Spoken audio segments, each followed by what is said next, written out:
نبی صلی اللہ علیہ وسلم نے فرمایا کوئی دن اللہ کے ہاں ان 10 دنوں سے زیادہ عظمت والا نہیں ہے، اور نہ ہی کسی دن کا عمل اللہ تعالیٰ کو ان 10 دنوں کے عمل سے محبوب ہے، یعنی نہ دن ان دنوں سے افضل ہے اور کوئی اور عمل اس سے افضل نہیں۔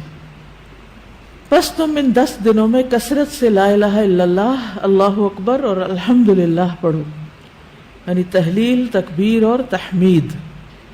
اب اس کے لیے یہ جو کلمہ نا سبحان اللہ والحمد للہ ولا الہ الا اللہ واللہ اکبر، یہ ان تینوں کلمات کا مجموعہ ہے اور اس میں سبحان اللہ کا اضافہ بھی ہے۔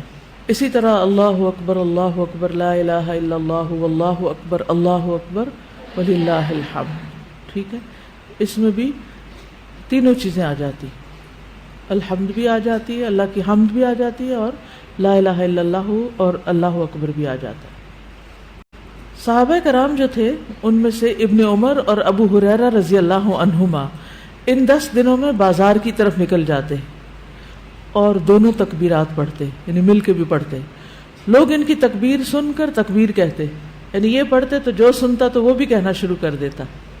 تو لوگ ان کی تکبیر سنتے کا کیا مطلب ہے کہ یہ تکبیرات اونچی آواز سے پڑھ رہے ہوتے تھے۔ آپ دیکھیں گھروں میں اکثر لوگ گنگناتے رہتے ہیں یا کچھ، تو گھروں میں بھی تکبیرات اونچی آواز سے پڑھیے، چلتے پھرتے اونچی آواز سے پڑھیے تاکہ دوسروں کو یاد آ جائے۔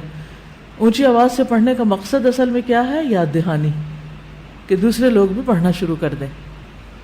پھر اسی طرح محمد بن علی جو تھے، ان صحیح بخاری میں آتا ہے کہ وہ نفل نمازوں کے بعد بھی تکبیر کہتے تھے، یعنی نفل نماز پڑھ کے، جیسے تہجد کے پڑھے یا چاشت اشراق کے پڑھے یا پھر اس کے علاوہ، تو وہ نفل پڑھ کے بھی تکبیر پڑھتے تھے۔